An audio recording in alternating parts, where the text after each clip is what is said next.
short one.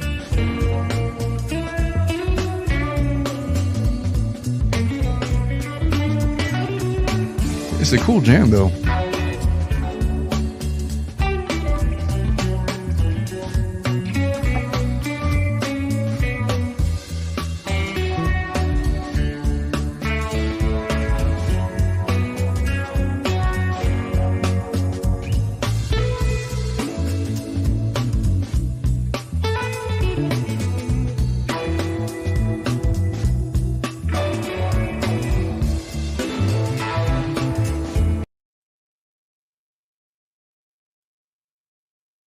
Good morning, everybody. Welcome to the Tilted Lawyer podcast. I am joined by Bruce from Oregon.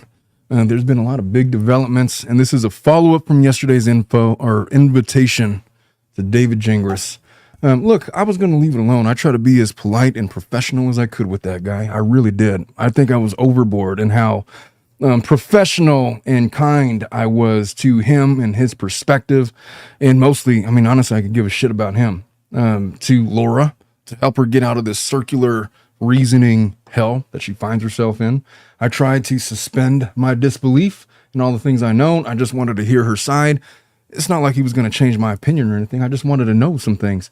And, well, his response to that was less than demure, as the kids are saying now. What the fuck does that even mean? Why do people say that? Like, where did that come from? Demure. Oh gosh, it's got to be a TikTok meme, right? Yeah, well, it was less than professional. And I'll tell you what he said. He said that, well, you guys, if you haven't caught my email to him, I feel like I was like over the top nice with him. Just look, respectful. You're in a safe space. Let's have a beer. Let's talk it out. We could hug it out afterwards. Whatever your flavor, sir. And then he says, couple of things. First of all, Laura is out today on a horse show. And if you could create a meme of Laura Owens, wouldn't it be at a horse show? Maybe. With a couple of pregnancy tests in tow. Maybe a beverage of prenatals just for the effect. I thought that was odd, but then I thought it was odd that he got back to me. I didn't even get a chance to finish my invitation video until he emailed me again in the middle of my show, and this is what he said. Came in right he says, he says, okay, so I tried to call her. She ain't available. Decision is up to her. I'll let you know if she's interested. And then per point number one, this is Laura's decision, not mine, but I'll be honest. If it was my call, it would be a hard pass. And if you missed it, basically I was like, look, heard you want to do a live with a member of the JFC community. I don't know if you would consider myself a part of that community, but I wanted to invite you on my show, have an objective, intelligent, civil discussion regarding yours and Laura's side of the story. And as you know, I'm a practicing attorney and blah, blah, blah. Now, that was in response to him posting a tweet stating that me and Laura are planning on going live with a member of the JFC community to tell her side of the story. And then he was calling out this fictitious JFC community, which is not a formal thing, is what he calls it, claiming that nobody that supports Clayton, in layman's terms, what he's saying is nobody that supports Clayton is interested in the truth. They just want to shit on Laura. That's basically what he's saying, right? And so to counter that, I was like, no, come on my show. I'll hear you out. Look, I've seen the evidence. I saw the trial. I mean, I don't know what you're going to say. I have questions. My questions really had little to do with the evidence because I'm not going to argue evidence with the guy that is in pending litigation. I know I'm not going to get anywhere with that. My questions for him, and I'll read them, what they were going to be, were based on his representation of Laura. Because number one, she can't really say anything about the case anyway because there's a pending criminal investigation.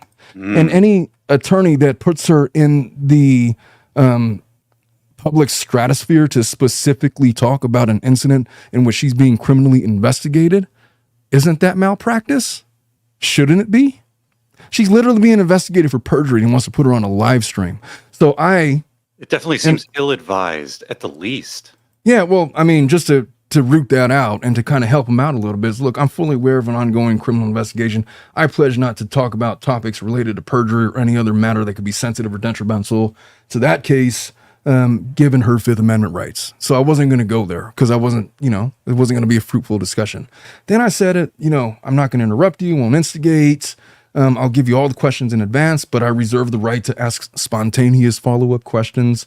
I would moderate the audience very heavily, no personal attacks against him and Laura. I wanted to have a Q&A session with if we're going to do this, let's do it right. And with somebody that you can't bully around and legalese to death. And like they're intimidated because you're a famous internet defamation lawyer. I don't give a shit about any of that, man. If you really want to talk, I have questions for you, and I'll share with you what the questions were going to be. Mutual respect for differing views. Right in advance, we're not going to agree on all of these things, so we'll just agree to disagree and leave it at that. Empathy and understanding. My overarching goal is foster, I just wanted people to be friends for an hour to talk about this stuff. Not that it was going to resolve anything.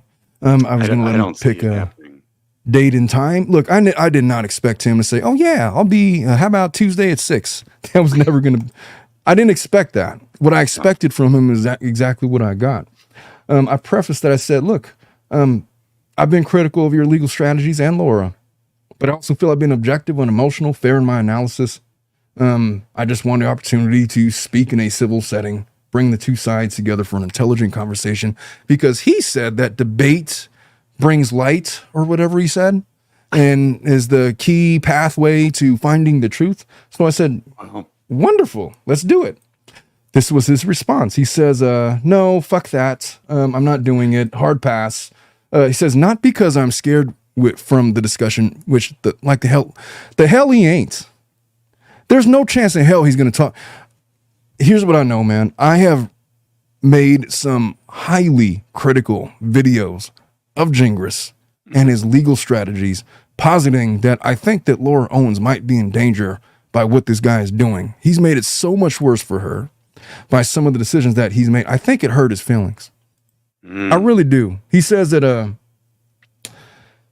he says he's far from scared. "I spoke to you on the phone and sent polite and professional answers to your questions, which you later claimed were unprofessional." Yeah, I believe that they were. And I'm going to read the questions that I posed to him, explaining that viewpoint, which is basically, I'm not going to get any real information from this guy. He's going to play spin doctor over here. And at the time, understand that I knew nothing. So I was getting information from Dave Neal, from the person that created the Reddit page for the JFC thing. I think the Wikipedia page as well. I was getting stuff from all angles. So what I was really looking for, knowing nothing about the case, was credible information. I was not looking for spin doctor answers. Yeah. I didn't have time for it. So I was learning all of these things in real time. I knew I wasn't going to get anything from him. I did get some answers, and it turns out they were all bullshit. I'll share with you what they were. Yeah. And ideally, that's how people should approach it. They should just look at the court filings from both sides. That's what I did. And one of the first things I said, look, I just need to know. There's like this whole JFC Reddit page or Wikipedia page that purports to have all of these pleadings, text messages, exhibits, evidence. I just need to know, is any of that bullshit? In other words, has any of it been doctored? Is any of it fake? Are there alternate versions of these theories? That's all I wanted to know. I wasn't asking about anything specific. Is there a better document repository? Or is this go-to? Yeah. Right, because I don't want to just, here's some random thing on the internet that I found about the case. Let me just give that, treat it as if it's the originals. I wasn't going to do that. I just, look, is any of it bullshit? I don't read any of that crap. It's like, well, that's irresponsible because it's out there.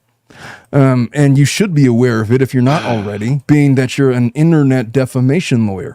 Yeah, it's also not true because I remember on Twitter there was a time or two where he would complain that one of his motions wasn't on the wiki page yet. Like maybe there was a link, but it wasn't filled in. Did he really? Specifically and the reason complaining? Is, there's different document runners for this case that go in, because in Maricopa, you got to go to a courthouse and ask for a document. You can't just do it. It's not like LA where you can just get a PDF. Well, and sometimes in LA, it's like that. Yeah. It's an imperfect system in LA. Well, at least for Dave's case, I was able to get PDFs. Yeah. But in Arizona, people have to go and they have to scan it. So it takes time.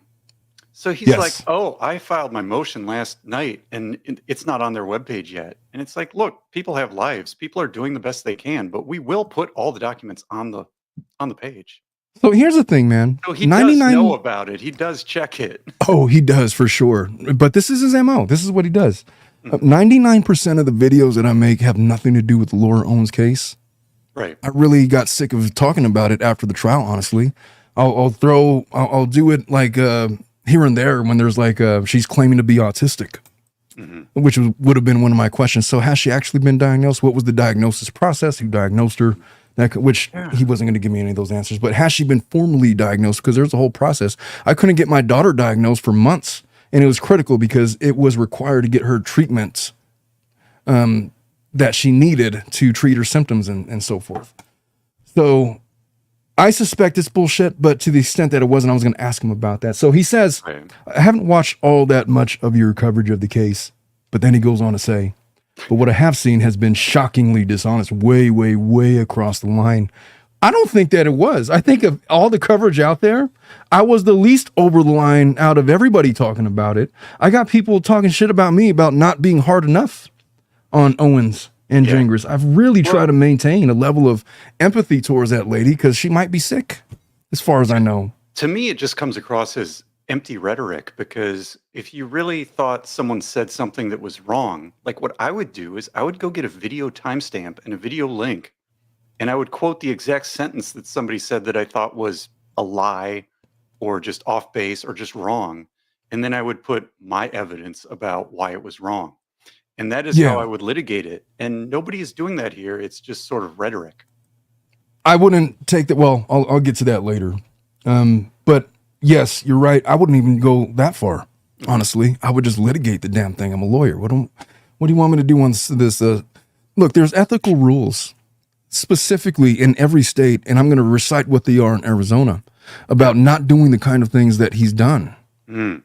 And I've just questioned. Well, one of my questions is specifically about that. I'll get to that. So he says he hasn't watched any of my case. He says your affection for one side is so extreme. That's just because of the evidence, honestly. If someone told me you were dating Clayton this whole time, I'd believe it. Which is a weird comment to make, but it was kind of funny, sort of. And weird that he would like take this to like an adolescent, like schoolyard. Yeah. Like, do you want to fight? Like, what are we doing? I can't tell if he's trying to trigger people to get an emotional response. Like, he's trying to troll me. He's trying to troll me. Like, if he's legitimately trying to put together a stand-up routine for open mic night. He's not very funny, man. If he's trying to do that, we can give him some pointers. Dave and I can help him out. True comedy comes from the heart. You can't force it, sir. Obviously, Omar's not gay, nor has he ever met Clayton Eckert. But if I were to swing that way, I don't think that Clayton would be my type. No offense. He's a little scary in size-wise. You know what I mean? Like, he's a big dude. Yeah. I mean, well, he legit, he was on the Seahawks practice squad. NFL player, man. He's a big human being, man. Yeah. But hey, he says that after I try to write him the most courteous benefit of the doubt, over the top, nice, safe email. He responds like this. Then he says, I'm not a YouTuber, I'm a lawyer, which, by the way, I'm not really a YouTuber. Do you think I do this shit for a living? I'm a lawyer. I run a law firm. I do this as a hobby. Like, I do this when I got time. And honestly, it's helped my mental health in waves. Every time I do a video, I get this platform to speak. Yeah. It just makes me feel better, man. It's something that is therapeutic. Yeah, I make no money out of it. Any money that I make, honestly, probably goes to Dominic and equipment for the show. And then he's like, more power to your brother. And that's why I'm like, all right, brother. So we're gonna go that route. I'll bring out my Hulk Hogan too. Cue the thumbnail. That was supposed to be of a different Hulk Hogan look, where I just watched the Vince McMahon documentary. There was this show that he's like demonstrating a headlock to this guy, and then he accidentally like put the guy to sleep and choked him out unconscious. And I wanted that to be the thumbnail, but Dominic chose the most gay possible alternate. Which, good for him. Hey, Lauren, what's up? Sexy. How's it going? You're coming off a little dusty. What's going on here? What's happening? There you go. A good old finger swipe. Digging the tats, by the way. Thanks. No, something's going on with my camera. I don't know. Oh, don't worry about it, man. You just need a Dominic. That's all. You need to get some of that sweet AdSense money so that you could invest That's right. in a producer. I hope Dominic's like working for $4 an hour. Oh, Dominic has complained many times about his level of pay, to which I tell him, well, sure, if you make the show better and we make more money, then you will make more money. That is the standard. Hey, but Dominic's been with me since January, and he's done an incredible job. He's my guy, man. Brad is my side piece, but Dominic is my guy. Oh, I think this is better. Hang on. Yeah. Oh, you're coming in better now. Anyway, I was I don't know how much of that you saw. So anyway, he wrote me that. My response to him was, all right, well, offer stands, let me know. And then as I was in the midst of my live, basically my verbal invitation to him, follow up to the email, he says, Omar, I talked to Laura. It's a pass. We're going to talk to someone from JFC. I've been texting several of them all day, but we're not talking to you. I don't mean to be a dick, but this is the conversation we should have had 6 months ago. Would have been glad to talk then, as we previously did. I would have been happy to explain our side, as I tried to do. You ignored the opportunity because, well, you can answer for yourself. I can't answer for myself, and it's because he was going to be full of shit. I'm going to go over that initial conversation. God, Omar, he's tweeting about you now. Right Is he now. really? Tweeting about you now, and he has a link to. I guess he blogged about you. Hang on, let's see. Yeah, he emailed or There's a whole blog? He posted your emails with your back and forth with him. I don't know what these are. He says DG response. It's like some email that you sent him, and he's put his responses in red. I don't know what They are probably the emails that I'm literally about to go over right now. Yeah. I queued them up. I'm going to explain. He wants to make it seem like you don't want to, like show everything that happened, I think is what going on. Well, funny he mentioned that. I'm literally in the process of doing it, like right now, before I even knew about that blog post. Right. I wasn't even going to touch any of this, by the way. He jumped in my YouTube comments yesterday and was like, do you want to tell him why or should I? I was like, bitch, I read your email on my live. Matter of fact, I'm going to go back 6 months. I'm going to read those emails as well. Might as well. It's not anything that I haven't shared before. Oh, Matter of fact, so cute. It's sweet of him. He linked to your stream and everything. Oh, that's nice of him. I appreciate it. Yeah. I monetized because you called him a seems scumbag. impatient. Like we're literally going over the emails. He's just impatient. We literally put the court filings on the wiki page. Like I'll tell you what. Wait. He can't wait. He just needs to relax. Look at these gray hairs. This has all started since I started reading that guy's filings. What are you doing? Are you getting grays? I got grays. It's all downhill from here. I don't know what to tell you, Lauren. It happened to me about your age, and now look at me. It's working for you, dude. I want to go silver fox. I think it would be good for me. I don't know. Oh, I'm not liking it, man. I'd rather have my darker hair. Oh. By the way, I'm monetizing the shit out of this video because it's gonna piss off Gingras. I mean, I'm not monetizing it. You can't like monetize the shit out of anything. It's either it's monetized or it's not. He's By mad the way, because you read he's mad because you read the bar complaint. Oh, okay. Well, that was a while ago. First of all, second, that was a long time ago. It is that was like an actual complaint. That wasn't. He says 100% false bar complaint, but actually, no, it was a real complaint that was made. Well, It was sent to me, even if you go before that, and I read his response. When you first did the first two lives, or the first live, or the first two lives, and you were reading the emails that you had with all these people, it was very clear to me that even if you invited them on at that point, they wouldn't come on. Now, the funny thing about being a lawyer is you develop a pretty good bullshit detector. And the alarm bells were firing off when I was reading his responses, which I'm about to go over. By the way, I've been in contact with Gillespie late last night, early this morning. We've been talking about stuff. Hey, Dominic, could you put up a link to his legal fund in the off chance that he needs legal? Look, there's stuff going on. I want to make sure that guy's protected. There is a fund that's been started to help him pay for a legal defense in the off chance that something happens, and maybe even eradicate the OOP that already is due to fraud, maybe deceit, maybe perjury, maybe other things. There's a lot of things at play. I told him that I was working on a legal blueprint on how to eradicate that. And a path going forward. My attention is completely, after today, shifted off of Gingras and Laura Owens. I could give a shit about them. I've given them all the opportunity I can. I could not have been more inviting and courteous in the email that I sent him. I feel like I was even over the top with it. And for him to reject that, he's not serious about wanting to have an honest conversation.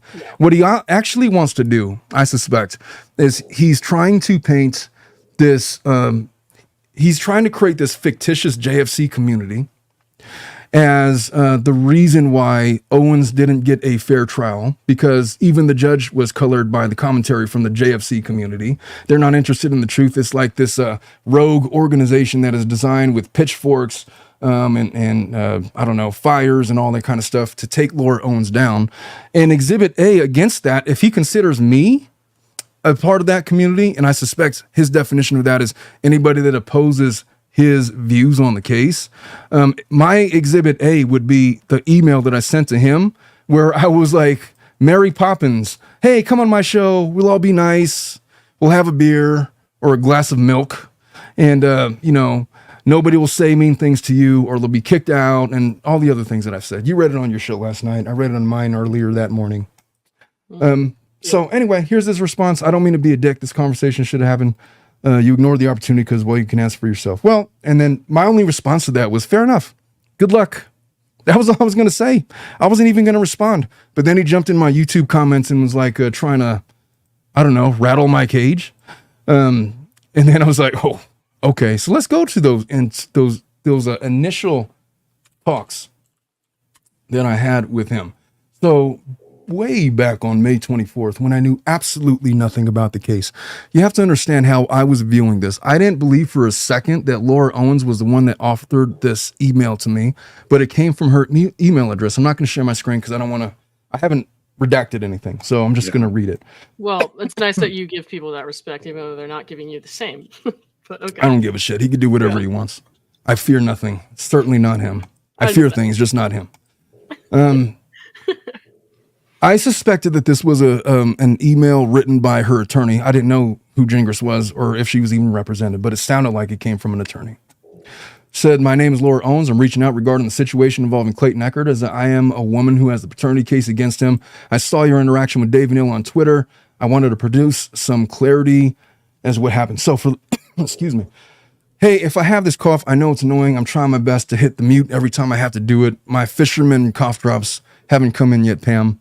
Maybe we'll get here this afternoon.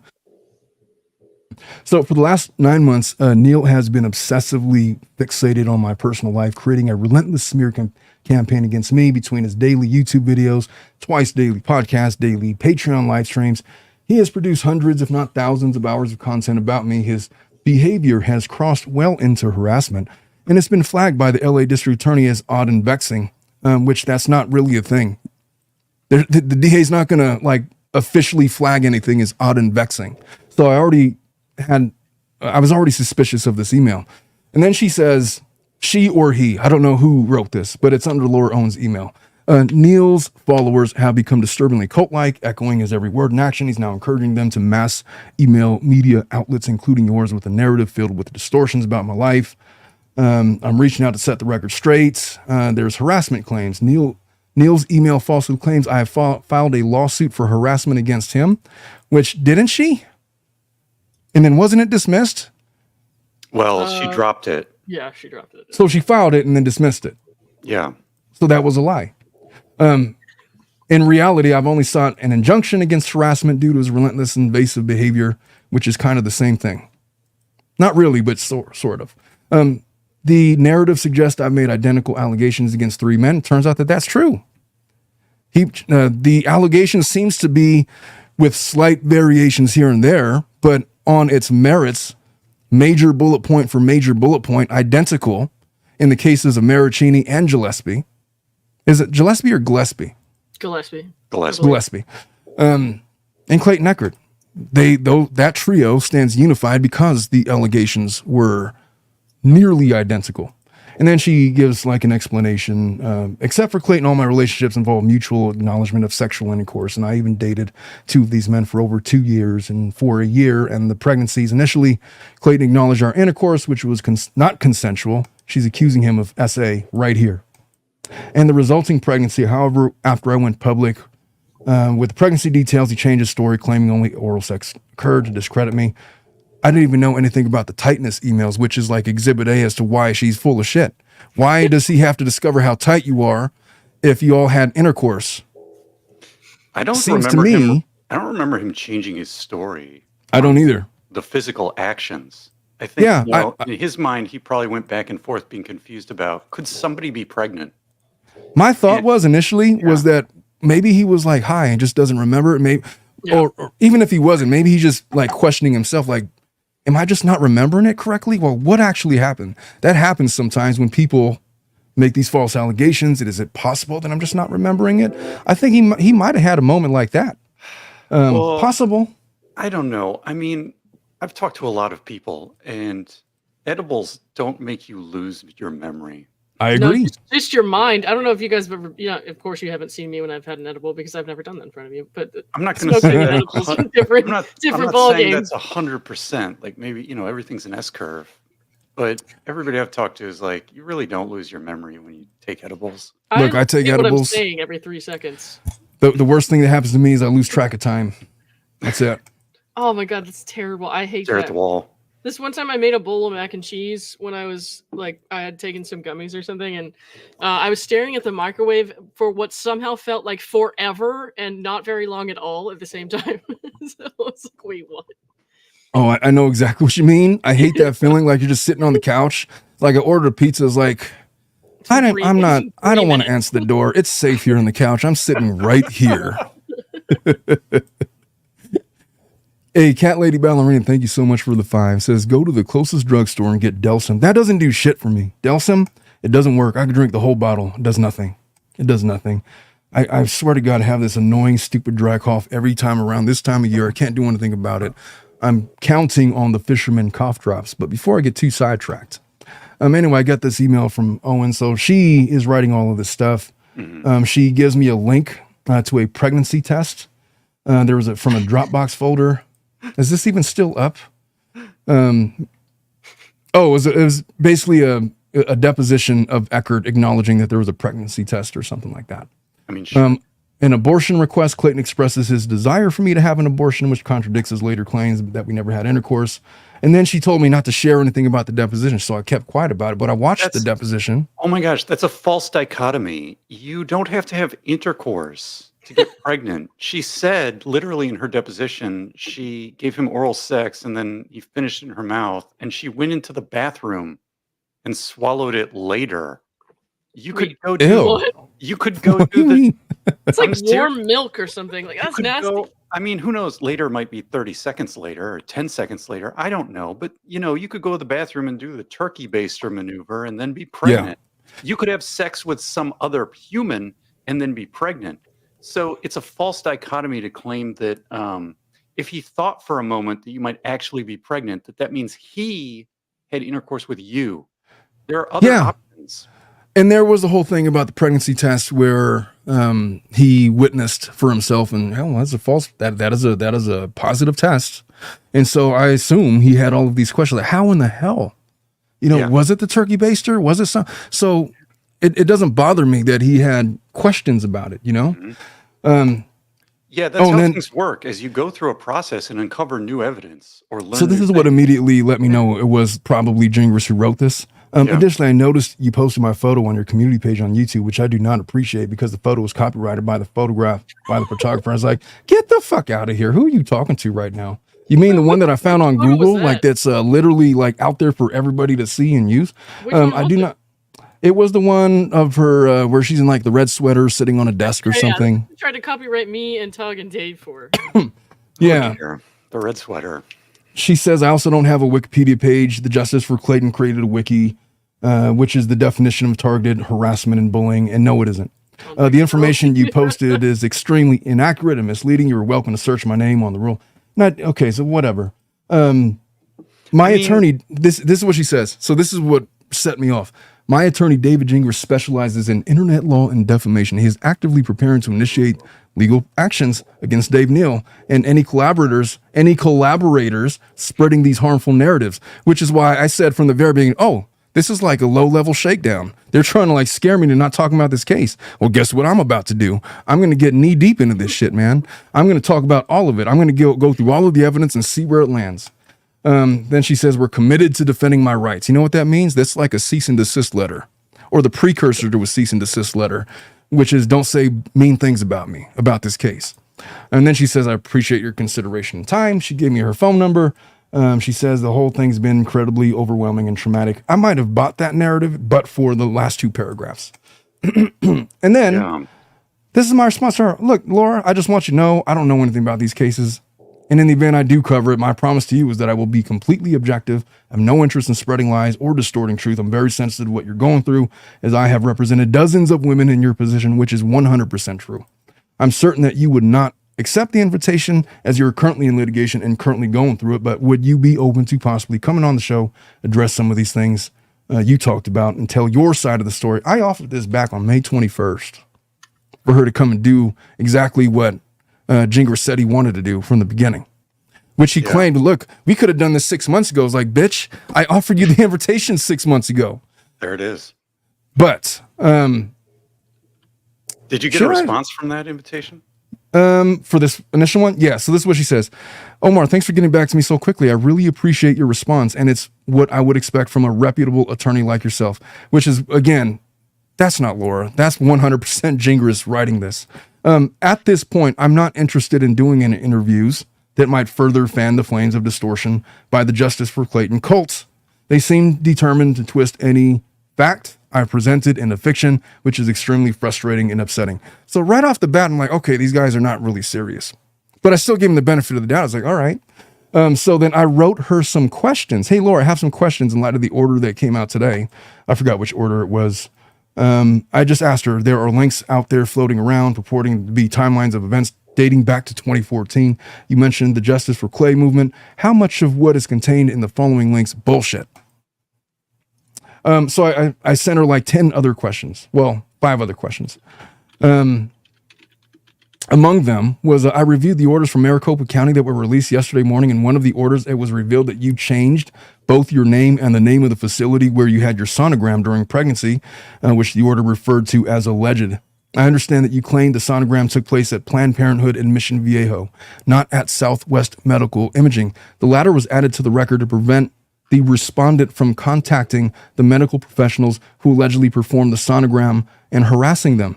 There was a protective order issued, supposedly based on the strength of the sonogram, although you argue that it could have been also supported by threatening text messages, which should have been sufficient to obtain the order. Neither facility has any record of you specifically scheduling an ultrasound appointment, and both deny having provided services to you on July 7th, 2023.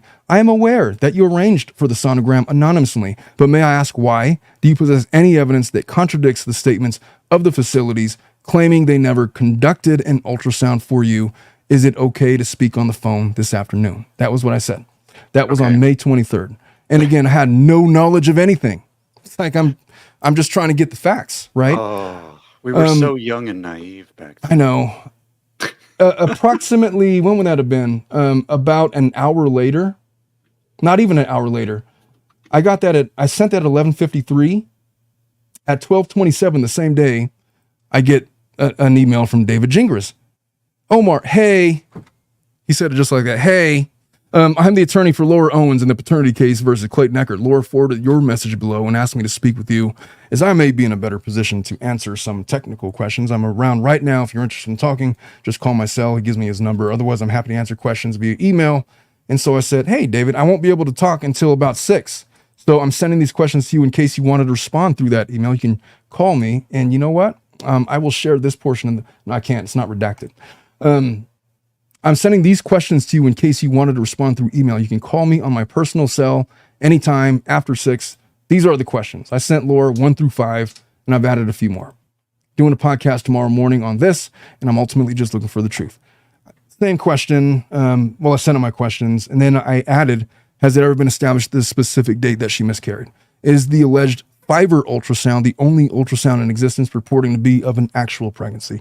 Is there a reason why Laura did not file a DV claim against Clayton, given that she claimed she was SA'd leading to the pregnancy? Did Laura fabricate an HCG test claiming to be at 102,000 HCG level? And then there's a protective order issued supposedly based on the strength of the sonogram, although you argue that it could have also been supported by threatening text message. Oh, that's the same thing I already read. Anyway, so I sent him that. Thanks for getting back to me on my responses. I probably can't talk after 6, but I'd be happy to talk tomorrow. I'll get back to you ASAP. And then he goes through these responses. I think I can share these with you. Oh, wow. Mm-hmm. Yeah. So this is what he initially sent me. And this is what when he said that he wanted to do this 6 months ago. Oh, we can't see it right now. Yeah, well, yeah, let me I wasn't sharing it because of redaction I thought you reasons. already had. But I'm going to share this portion of it. So here it is. I was about to say he just posted it online anyway, so you might as well. All right. So he says, following up on yesterday's email and your questions, Lo, I'm happy to answer these best I can. So anyway, question 1. This is about the Wikipedia Justice for Clay thing. He says, I don't follow any of that crap on Reddit. I just don't have the time. If you want to ask about something specific, I'm happy to ask Laura for her response. And I'm like, okay, I asked a pretty simple question. Just, is anything doctored or not? Is any of it fake? Yeah. I mean, you linked to the Padlet and the Reddit subreddit. Okay. Yeah, that's what I did. And then he just gives me a non-answer. You gave testimony on November 2nd. I mean, it's reasonable if he hasn't looked at those links, but he's just kind of rude. It's not, well, I just didn't buy that he didn't look at the link. There's no effing way that he didn't look at the links. He's an internet defamation lawyer. Especially when according to Laura's him. sending him stuff all the time. You know she's like in his inbox all the time. Look at this! Look at this! Yeah, and I started to suspect, okay, there's no freaking way he doesn't know about this. He's been on the case since March. Yeah, no way. And this has been like going back and forth, and they've shared these things already in court hearings. So there's no way he doesn't know about that. And if he doesn't, then malpractice once again. Oh shit, what'd I do? I mean, I'm trying to give him the benefit of the doubt, and maybe maybe he didn't go these lengths. He's just rude about it. I think, buddy, like dial the rudeness down.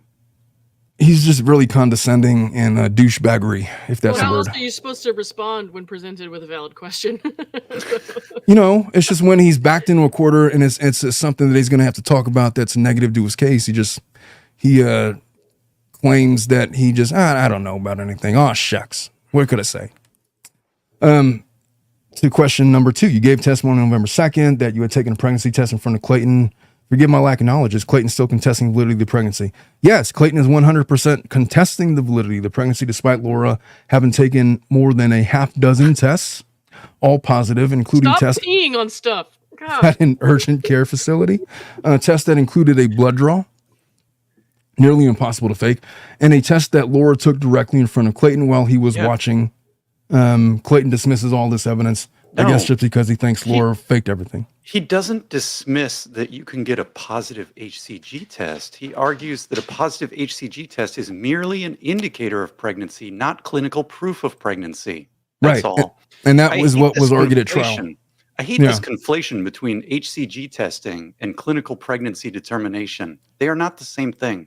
What frustrates me about it is not even that difficult to understand. Okay, a singular HCG test. Maybe you need a series of HCG tests.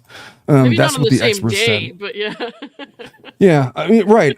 Spaced out. I mean, you get a positive HCG, go to the hospital to confirm. I feel like she's just going through 6 of them in like an hour and been like, look, series. What your OBGYN will do is then have you have ultrasounds and fetal heartbeat monitoring and other tests besides HCG or blood HCG. Yeah. And we don't have evidence of any of that. So question number 3, in the judge's recital of the fact she had mentioned you feared Clayton would harass the employees of the facility where you obtained your ultrasound. What were you afraid he was going to do? Had he harassed any of the medical facilities attending to you in the past? DG answers, this involves the order protection stuff that happened before I was involved. I don't have any knowledge of this. Again, bullshit.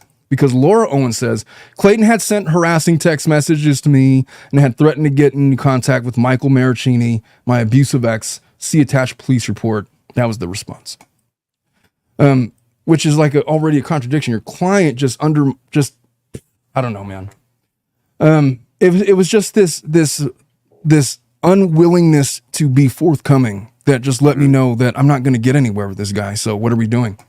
And now, in the Omar, midst of trying to, if you had a client who was in a family court case and there was a prior order of protection hearing with a different judge, I'd have the transcripts and know everything about it. would you review that case? You would 100%. Okay. I would order the transcripts. I would assume I'd already have a copy of all the exhibits that were exchanged in that hearing. And I'd have full knowledge of what was argued, what was said, what was presented, because you have to. Because you can't go into a trial not knowing about that. Okay. Because what if your client gets impeached on something? You need to know how you have to have knowledge of all that to properly prepare your client who's going to be on the stand and facing a cross-examination in the off chance she might be impeached based on inconsistent statements she says on the stand and stuff that she said back at that hearing. You have to. That's first year law school stuff. So, where was that? Okay, so the restraining order against Maraschini was granted in 2018 by way of stipulation. I viewed the docket through Trellis, which is disconcerting, as I would assume that would be confidential, but it isn't. So I'm assuming this means that the allegations were not litigated originally. I know that the restraining order was renewed in 2020 for 5 years after a hearing. What did he do to warrant the renewal? Could you shed some light on that? And then his response was, the complete Maraschini DV file is available here. It didn't really shed light on anything. It was just Laura Owens' accounts of stuff. She's talking about stuff in 2018, where she may or may not have seen him at certain places next to her home or the gym that she works out at or whatever. Question 5. So I reviewed the orders from Maricopa County that were released yesterday morning. In one of the orders, it was revealed that you changed both your name and the name of the facility. That was the fake sonogram stuff. And then his response to all of that was, Laura has admitted changing the facility name on the Planned Parenthood sonogram. I'm not sure what else you're asking about. And what I was asking about was what I had said. Basically, the latter was added to the record to prevent the respondent from contacting the medical. That might be fair because the original question was like 3 paragraphs long. And I think it got cut off when I was copy and pasting. Yeah. I can't get mad at him for that response. But what I was trying to say was there was a protective order issued, supposedly on the strength of the sonogram, although you argue could have been supported by a threatening text message. Neither facility has any record of you scheduling an ultrasound. I was getting to those questions, whatever you need to get to him. I mean, the problem is there's nothing more you can do over email here because they did the HIPAA releases at the February hearing. Yeah. So if there was a legitimate provider-supplied ultrasound, it would have been sent to Greg Woodnick before June 10th. And that never happened. So that, the lack of evidence to me is telling evidence. So just keep in mind that this is the stage where I literally know nothing, right? So I'm just still getting evidence. But has it ever been established the specific date that she miscarried? And then he says, this is addressed in our expert disclosure. The bottom line is that because of the way Laura's pregnancy ended, it's not possible to determine an exact date. I realize that most lay people think that the miscarriage means the baby dies and then is expelled from the mom in a bloody mess. That is one way pregnancies can end, but it's not the only way. Prior to consulting with our expert, so go ahead. When he says it's not the only way, so what he does here with his expert disclosure and all of his talk about this is he speculates. He says there's all these ways this thing could have played out. Right. The problem is he says, here's a way this could have happened. He does not provide any medical expert, like an OBGYN or a third party. There's no care. There's no series of ultrasounds that proves it happens the way it could have happened. The only way to deal with that question from an attorney's perspective is you have to get an expert say that, well, she was pregnant by other evidence than what he's already provided.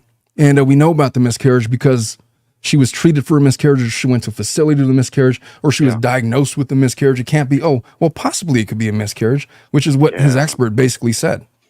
Which is, it could possibly be that, or could possibly have not been a miscarriage. Yeah. The other experts said that, no, you can't diagnose a pregnancy with a singular HCG test. So he likes to craft these speculative sentences and then present them as if they're very compelling for his argument. But it's not evidence. Yeah. They were non-answers. And I have the same problem. And so he goes on to educate me about what a miscarriage is. Prior to consulting with their expert, I had no idea it was impossible. Appearance, it's not uncommon for a woman to get pregnant. The fetus grows for a while and then dies, but rather than being expelled in the mom's body, tissue remains inside. Okay, thank you for that. This was when he was really hot on the whole absorbing twins theory. Right. Which to me, to prove it, you would need a series of ultrasounds that show somebody being pregnant, so show some absorbing occurring or whatever, and then show that you're not pregnant anymore. You would need a timeline of evidence, which we do not have. We only have a hypothesis. Yeah. And I agree. Next question was about the fiber ultrasound. Is this on my screen? Could you guys see this? Yeah. Okay. I asked him about the fiber ultrasound. Is something fake? Is the fiber ultrasound the only ultrasound in existence purporting to be of the actual pregnancy? His response was, I had no idea what the fiber ultrasound was. People kept on saying, oh, there's a fake fiber ultrasound with the fiber logo. I couldn't find it. I couldn't see it. Unfortunately, that was part of the Greg Gillespie case, not the Clayton case. Well, he says that I think Laura will say the fiber ultrasound is something fake that a third party created and then try to blame on her. I've never actually seen this. Again, he says he's never seen it. Come on, man. At least there's more people have tagged you in this per day. I'm pretty sure you've seen it, dude. I mean, the funny part is when, she gives somebody a piece of evidence and then we determine it's fake or it's stolen. Then she's like, well, somebody hacked it. Like the hackers are up to something new. Yeah, I know. Everybody's conspiring against her. Facebook permission to put this ultrasound on my Facebook wall. Take that, Mark Zuckerberg. Well, saying like this is today's gaslighting lesson or whatever on Twitter, and then we're reading this and seeing like professional gaslighting right here. So, but I was just not buying it. It's like, okay, I'm getting non-answers to this, and it's more confusing. Well, her response than what I'm actually reading. Completely ridiculous because she's like, I never claimed to have an ultrasound, but then how did you know you had twins? Well, she said the fiber ultrasound that Dave Neal has spoken about was something he claims was sent to Greg Gillespie in 2021. Because nothing it was. Yeah. I never had an ultrasound. There are recorded phone calls and everything where she talks about this picture. And she's like, I've never had an ultrasound. I've always maintained that. Okay, ma'am. Which was also confusing. It's like, okay, wait a minute. Then how do you... I thought there was ultrasounds with respect to the Eckerd case, and I was just all confused. Yeah. She says, I've never had... three, but it's not this one. Yeah, she says, I maintain from this moment, he brought it up in our civil case, my pregnancy is personally confirmed to Greg in a call that he demanded after I took a pregnancy test at One Medical, and I'm happy to have them send you the records that specifically state that. Another positive HCG test, which is not proof of clinical pregnancy. Oh. So this is the point where DG actually tries to give like a solid response. Is there a reason why Laura did not file a DV claim against Clayton, given that she claimed she was essayed leading to the pregnancy? DG's response, totally fair question. I asked her the same thing. Her response was, in effect, that she actually wanted to have sex with him that night, but she only said no because of the timing. They had only known each other for a matter of days. So yes, technically Clayton's conduct fits the technical definition of rape.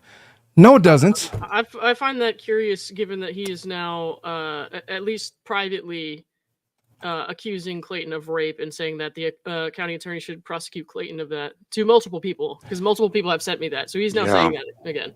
Well, let me just make this unequivocal. Anything that comes out of Gingras's mouth or from out of his direction at all should just be completely ignored and go to other sources for the truth, because you ain't getting it from this guy. Sorry. I mean, maybe.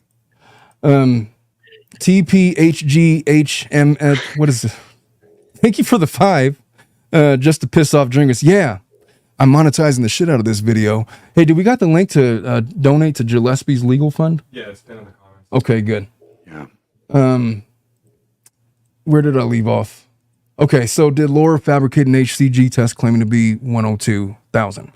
Yes, this was something she did after her identity was leaked to the media and people. Dave Neal started making videos about her. She was panicked, didn't know how to get to the media and bloggers to leave her alone. Oh, shit. That's crazy. Yeah. That was the responses that I got way back 6 months ago when I tried to do this the first time as a legitimately objective, not knowing nothing of the case person. And those were the responses that I got. And mind you, at the same time, I'm getting evidence from all sides. And so I'm basically leading where the credible evidence led me. And I did, I think the next day after this email, a 4-hour live stream on the subject. And you see me reacting in real time to some of the more salacious stuff. I didn't even know about the tight email anymore. And I'm like, what the fuck is this? So you're going to get an abortion if he dates you, but if not, you're keeping it? What? Poor Yeah, Clayton it's very- Etchard. Poor Etchard. It's very Oh. strange. And of Yeah, I course, know, all of Etchard. that. It's very strange. All right. So that's what I got back when. So when Gingras is talking about he wanted to do this 6 months ago, let's review in light of those responses what he read, what his response to me was. Is my screen still up? Ah, shit. Yes. God The offer damn it. stands. Oh, well, what are you You going to didn't, do? you didn't really show anything private. Yeah. You want me to keep it Well, up? No, it's fine. It's up his now. email footer is on his blog. Yeah, I don't think that there's anything. And also, critical he's there. posting his phone number all over Twitter, so it's like not that That's big. true. But one of his reasons why he declined the invitation was, look, this is the conversation we should have had 6 months ago. Would have been glad to talk then. He specifically declined. I offered him to come on the show. He specifically declined. Can we see the declination one more time? I know we saw Laura decline it 6 months ago, right? Well, Laura, to be fair, So he I don't says, think Gingras specifically declined an invitation to go on the show, but Laura declined.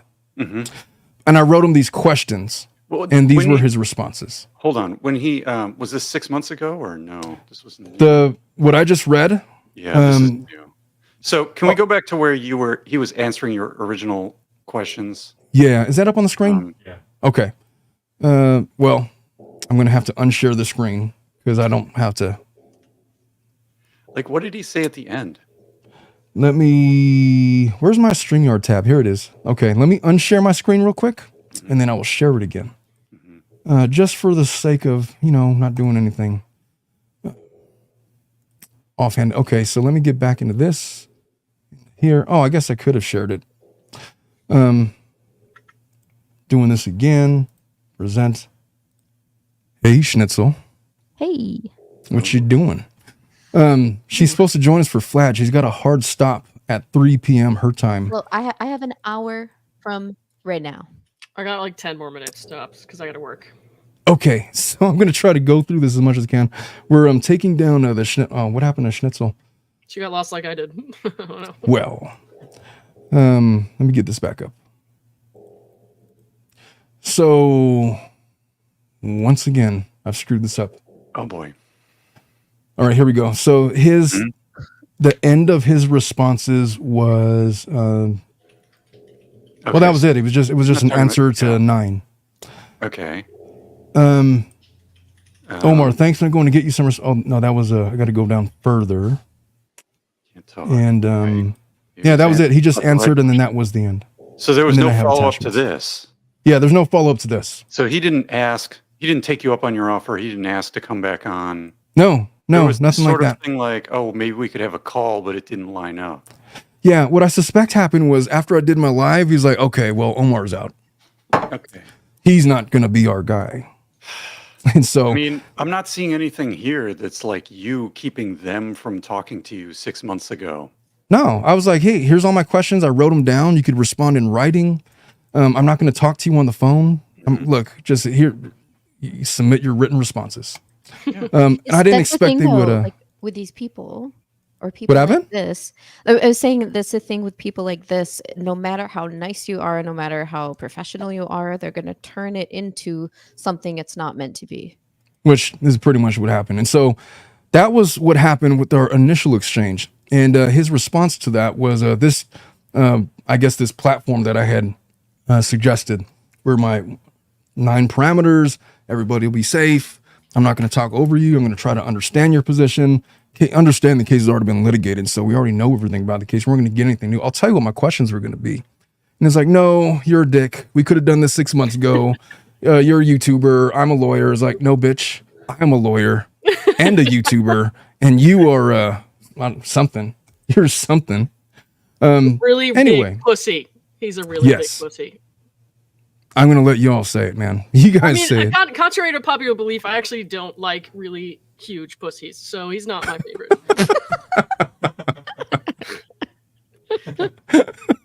Anyways, that's How would you define a huge? You're going to demonetize my show. Did you see my thumbnail last night? That's how I would define it. Yes, I did. What the Gingras face on Laura's hair, and then your face, and he wants to be you for Halloween. I would be them for Halloween, but like their weird adult love child. Are you saying he's not tight enough for you, Lauren? Is that what you're? That's what I'm saying. Oh, Iron Rabbit wants to just to tick off the Gingras off fun. Love this panel. Iron Rabbit, thank you so much for the 5, and then Pam Chasm with the. How do I get this on the screen? What do I do? God damn it! Hey Pam, you owe me a lot of taxes, boss. There was something about taxes, and what was the thing about taxes on the Discord this morning? I missed that whole boat. You got to pay her $2 every time you say the T word. Pam, oh, I do? Yeah. You're going to have to bill me, Pam. I don't know what to tell you. So these are going to be my questions. It wasn't going to be anything about the evidence in the case. I'm done arguing about that. You're not going to change my mind on it.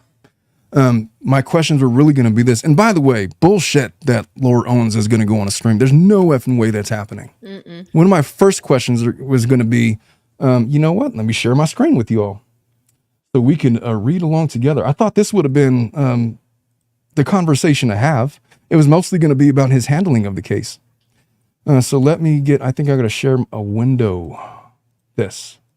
All right, done. Is it on the screen? Is it big enough? Let me embiggen it a little bit more. All right, so the questions I would have asked. How do I scroll back over there? There we go. So what are you doing parading Laura Owens around on a proposed live stream circuit in the midst of a pending criminal investigation related to the subject matter that you want to talk about? Would have been question number 1. Oh, because no. obviously I can't ask her those things, right? You're going to just shut those questions down. So what would be the point of that? That was going to be question number 1. I'll wait. I would get his response, and we'll see where we go. That's my fundamental problem, because when you talk about a debate, usually a debate has a debate topic. What do you want to talk about? I don't know. Are we debating whether or not she was pregnant or not? I was just interested in getting his. I was not debating anybody. You got a side? Let's hear it. But these are my questions. So I don't know what he is planning on coming on any live stream to say, but this is what I was going to ask him about. And he would have had these in advance, and it would have been a beautiful thing. I say, explain how an attorney in practice for over 20 years felt that claiming the restrained party of a DVRO was in violation of that order by virtue of appearing as a witness while under subpoena where the protected party was present. I've never heard an attorney make that argument ever. Yeah. I even broke down the law. In California law allows for certain exceptions to the restrictions imposed by a DVRO as a restraining order. Specifically, peaceful written contact through a lawyer or process server for service of legal papers related to a court case is permitted, does not violate the order. Additionally, California Family Code 6308 permits parties, support persons, or witnesses to appear remotely at hearings on petitions for DV restraining orders, which can help avoid direct contact. But it's not a violation to honor a subpoena. More specifically, in Arizona, the restrained party of a domestic violence restraining order is not in violation of that order by virtue of appearing as a witness under subpoena where the protected party is present according to Arizona law. Arizona law mandates that a person who is properly served with a subpoena must attend and testify at that date, time, and place specified in the subpoena unless excused by the party or attorney serving the subpoena, which my understanding is he was not excused. A court order or any other provision under the rules. Can I ask a legal question? Yes. What does Rule 26 say about that? I don't fucking know. What are we talking about? Going in the band basement. Let me answer that for you. Yeah, please do. Which Rule 26 are we talking about? Oh, no. You know that he's obsessed with Rule 26, right? Yeah. Oh, is that one? Yeah. It's just, yeah. What does...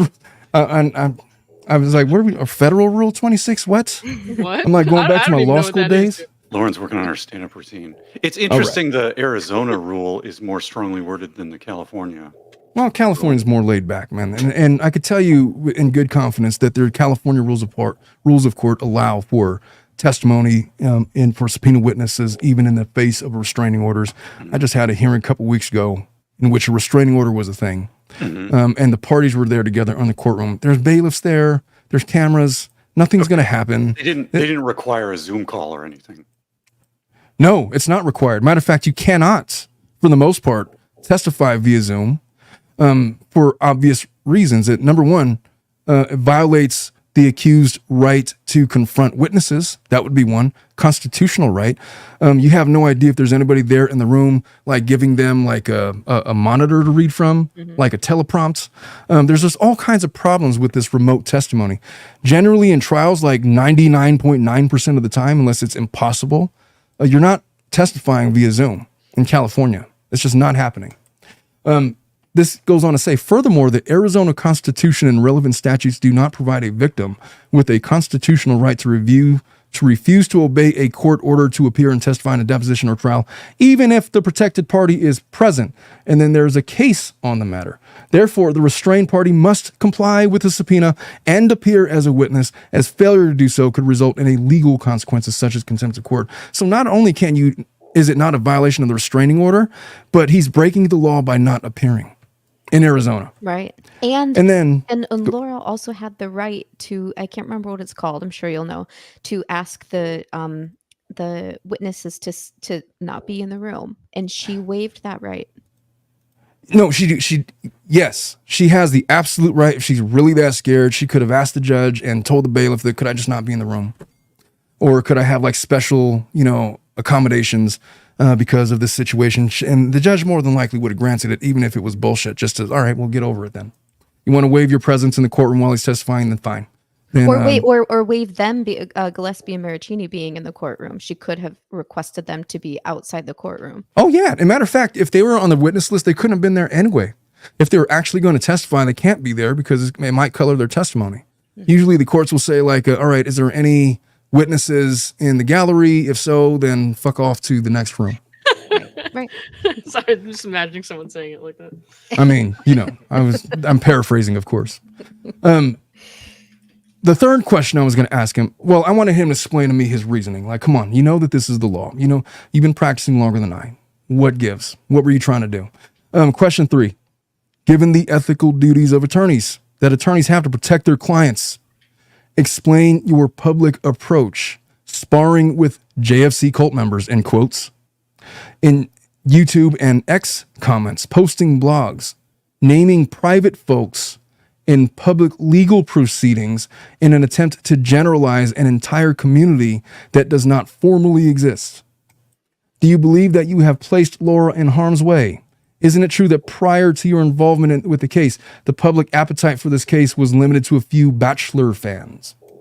Isn't it true that you have, through your direct and indirect agitations, exponentially turned more eyes on this case, and by your communications and writing style, set them diametrically opposed to Laura Owens? Perhaps a more measured approach was best. I realize that's a lot of questions in the same paragraph, but the point was, this is a singular subject matter I want to talk about. Those are the finer points I wanted to get to, which is why it's, all lumped together. Here's what Arizona has to say about it. Firstly, an attorney must avoid extrajudicial statements that could materially prejudice an adjudicative, I can't talk, adjudicative proceeding. That's According to Arizona rules of professional conduct, a lawyer should not make statements that they know or reasonably should know will be disseminated by public communication and will likely interfere with the fairness of a proceeding. Again, that's the Arizona rules of professional conduct, the same one, 3.6. This is reinforced by Arizona Civil Rule 83.8, which prohibits extrajudicial statements that could interfere with a fair trial. He argued tangentially in one of his motions that because of the presence of the JFC cult, it colored the opinions of the Judge Mata, in this case. And so then the question is, he didn't get a fair trial because of the JFC. Isn't it true that your conduct kind of like created all of that and made it like way worse? How would the judge know who those people were at trial. No one, to my knowledge, came in and said, "Hey, we're JFC." Right. It's a made up thing by him. Yeah. Completely made up. So, Yeah. question 4, your public actions have made you the subject of multiple bar complaints lodged against you.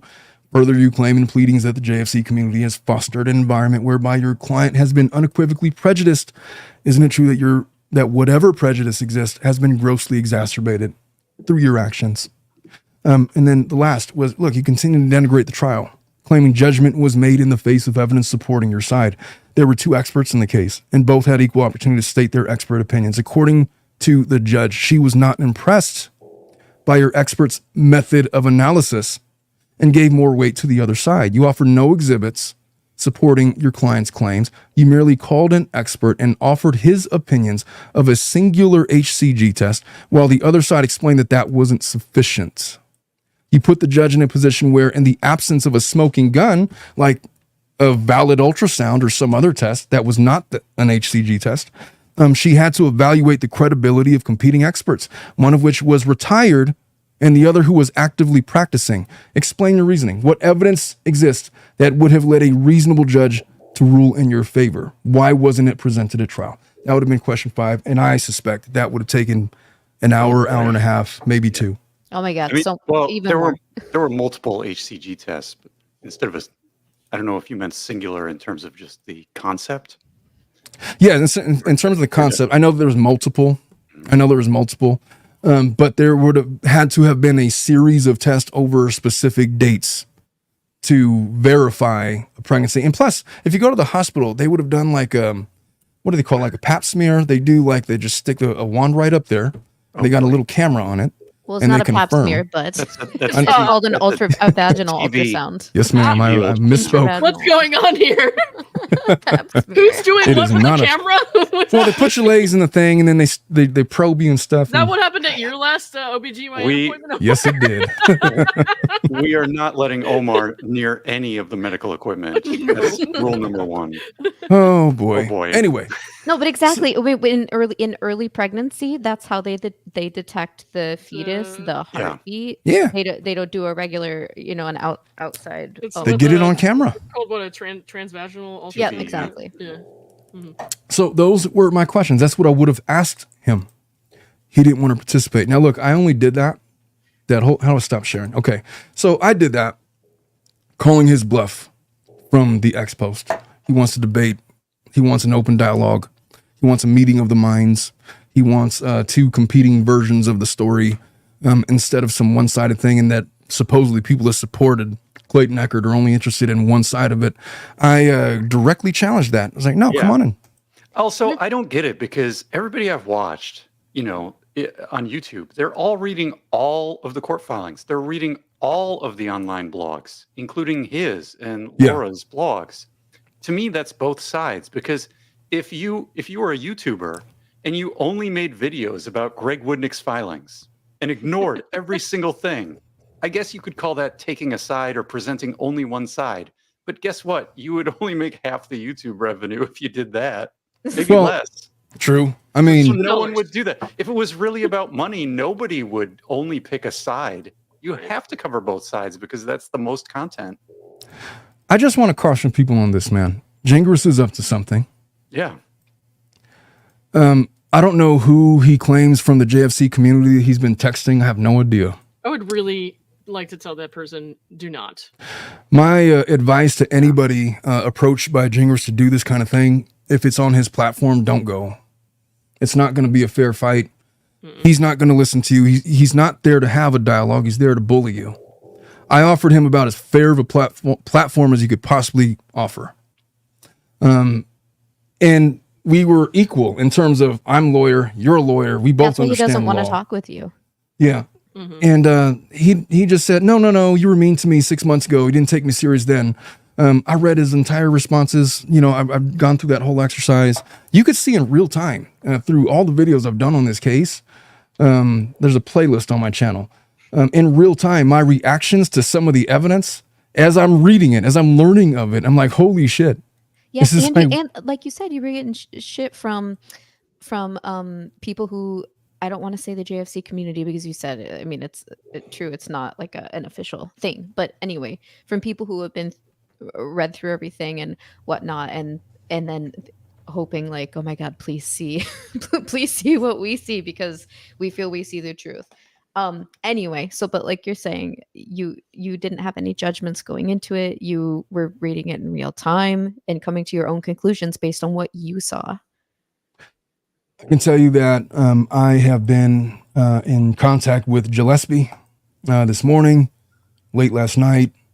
He's got an entire legal fund that people are donating to. I encourage everybody, it should be pinned in the comments right now, to go and donate to his cause.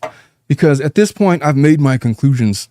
And my email to Gingras yesterday was my last attempt at civil discourse with that guy. The problem with a guy like Gingras is he's a charlatan. He's a fake.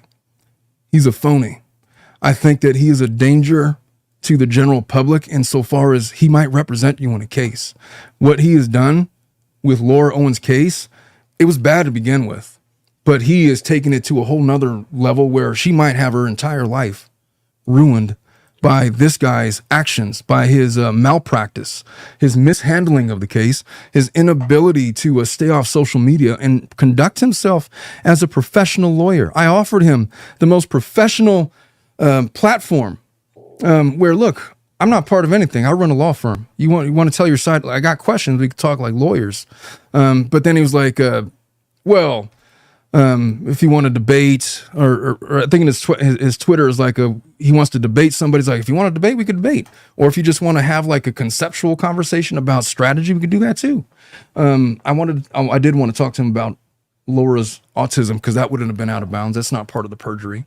I was going to ask him about all those things, and he just turned it down in like the most douchebaggerish way possible. And then he came at me in the YouTube comments because I was going to leave it alone. My literal response to him was when he said no, say, all right, fair enough. Good luck. That was all I said. And then he's like, do you want to tell him why I don't want to come on, or should I? It's like, okay. Obviously now I'm going to have to just do my thing. And hence I'm here this morning sharing the entirety of the story, but also to caution everybody that, look, I don't believe in the existence of a JFC community or not, because I believe that the broad definition of that, according to Gingras, would be anybody that disagrees with him. And I don't know of anybody I've ever spoken with. Literally, I don't know of anybody that agrees with his positions in this case. So we're all the JFC community, I guess. I mean, what are you going to do with that? Even if you use a very colloquial, loose definition, like, you can say, oh, a subreddit is a community, or a Discord is a community, or, a group or people on Twitter are a community or something. But those are all different in any case. There's no one, like, there's nothing, Exactly. All of these places are doing their own thing, and all those places are full of people that are individuals. And some of those people may not even like each other, like, it's not a thing. I can't stand anyone here. So Exactly. Laura and I hate you all. hate each other. I mean, you're a bunch of words I can't say on Omar's stream. Look, man, I just want to say this. If Gingras is not willing to come on, he doesn't have to come on my show, but who else is he going to talk to? If not me, what, Megan Fox? He's not talking to Megan Fox. Megan Fox will destroy that guy. No, I guarantee you she would be a lot meaner than I would have been. Yeah. She texted me as much. Either A, faceless, or B, somebody who's going to get on there and be emotional and call them a bunch of cunts. And then, that's why they probably, gave permission to talk to me. So it could have been a plant. Everybody look bad. Exactly. How do we know that? Well, I'm not saying any of us, but how do we know that there isn't someone who is a plant who he's been working with for months? Could have been. Who knows? And then would know. say that person's the rep. You just don't know. I mean, I think that the person to debate would have been like either Dave Neal, Megan Fox, myself. Yes. Who's the other big ones that have been on this case that have like even Tug. Tug would be a good one. Legal Vices would have been a good one. MG Law. Talk to them. Just talk to somebody that's on equal footing that knows the facts of the case and that could make the legal arguments. But preferably a lawyer, because otherwise, what, you're just trying to bully somebody into believing your side, and that's bullshit. I don't take kindly to bullies, and so to that regard, the door is closed forever on Gingras, and good luck with his appeal. And good luck with his bar complaints. Hopefully he doesn't get disbarred.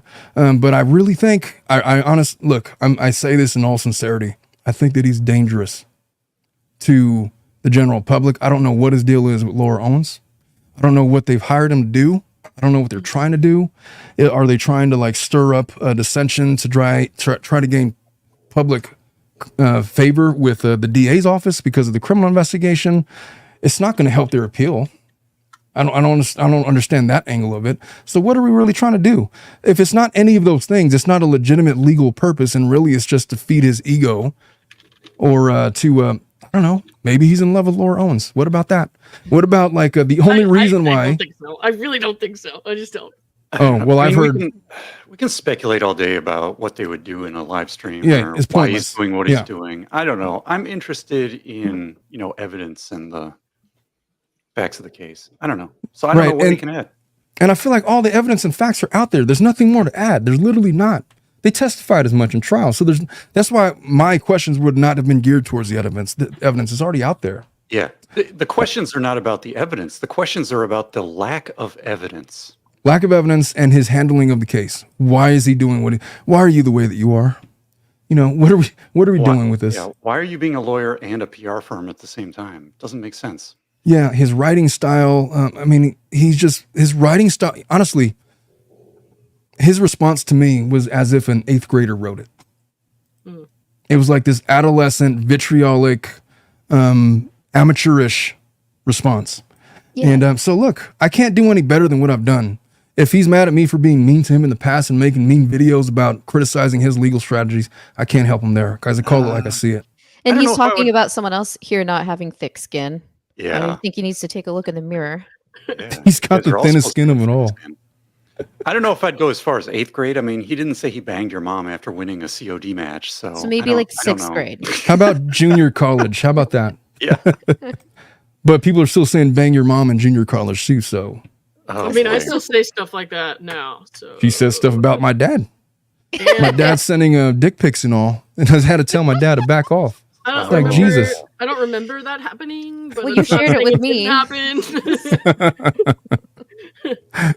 Look, man. To the extent that he's coming after Lauren, why is he going after Lauren? Like, what did Lauren do? Because his client asked him to. Because I keep using the picture of her in the red sweater and calling her names she doesn't like. And but also, of all I don't the people, think she has autism, and I think she's a liar. They tend to go after, I think, the smaller content creators. If you take a look at who's been targeted in the past, that they think they can bully or they can scare. Yeah, how's that working out, David? Right. So I mean, he did go after Dave Neal, I would almost say the flip side. Like, Lauren has the earliest and the most comprehensive coverage of these new autism claims from these blogs. Oh yeah, she's really mad about me saying that she doesn't have autism. So that's what she made that very clear in her copyright complaint, where she talked a lot about her medical conditions. And a lot of other people are covering different stories, what the Hales or whatever it is, or we've generally moved on. But, and so I'll tell you what, man. I'm the kind of attorney. I'm super laid back, man. If you're chill with me, I will be chill with you. If you're respectful to me, I will be more than respectful to you. But when you're doing the kind of stuff that Gingras is doing, the door is shut forever. There's going to be no more attempts.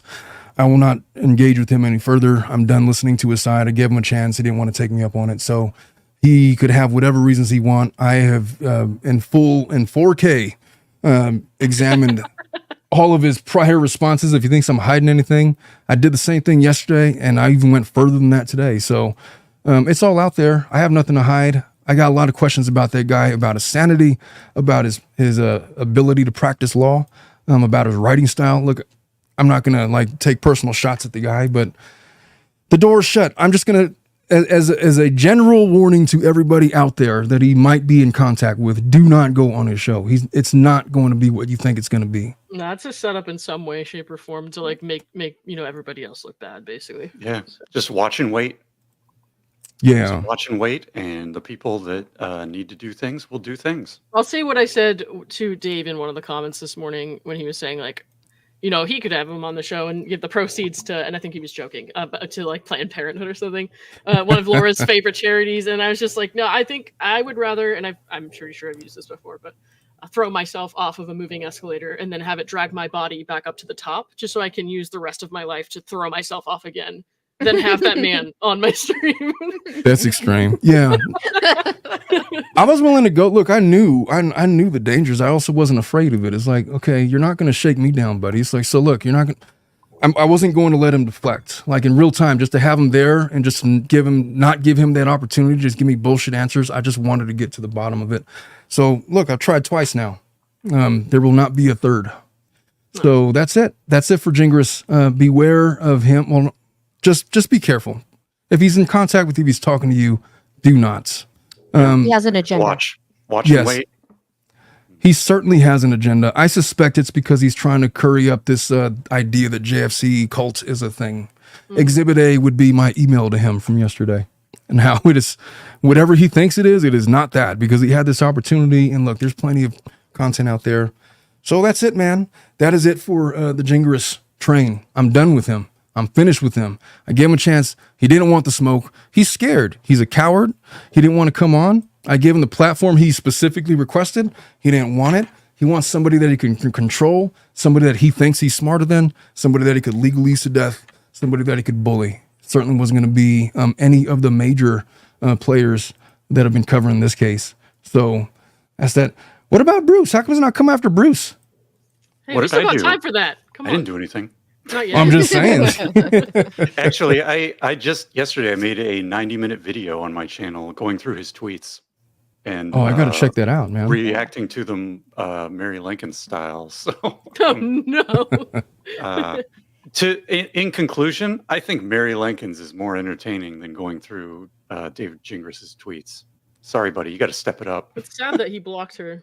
Mary's more entertaining, I think. I don't know who Mary Lincoln's is. Some And so- old lady. She's funny. All right. Hey, look, folks, we're going to do Family Law After Dark. I don't know if you can see, you got to work on Lauren. Bruce, are you in? What's going on? I'm retired, so I can do whatever we want. We are doing Flad. We may have do like it. 15 minutes with the schnitzel. We're going to do a follow I up got on my about last one. 37 minutes. We'll see how it goes. Then we should get the ninja's opinion. All on right, that. I Is gotta it get time? going. I gotta Hold on. get- Can you hear this? I'm going to get to the juicy stuff. Here we go. I'll see you guys later. I can hear Okay, you. bye. Hey, Let's Lauren, go. thanks for coming. Oh, we got to get Bruce in here too. I'll send him a link. I have to go Hopefully- behind this Brad. chair. And I meant my Brad. other desk and stuff. All right, folks. I love you guys all. Oh, and thanks, Bye. Robin Richardson, for the $5 for the Piss Off Gingras Fund. Thanks for that, Lauren. All right, man. Give us 5, and then we'll do Family Law After Dark. We'll get it set up, and we're going to lead off with what we left off with on the last one when I was really lubricated. Let's do that. All right, folks. I love you, man. Hey, Schnitzel, do you got a link for Flad? I do not. Um, Oh, wait. Oh, maybe he's. well, if not, we'll get it to you right now. Bruce, you got one? It should be the same one as last time. Oh, then I have it. Okay, cool. I'll see you guys in there. Give us about 5 and we'll get this show on the road. Sweet. Sounds good. Sounds good. All right.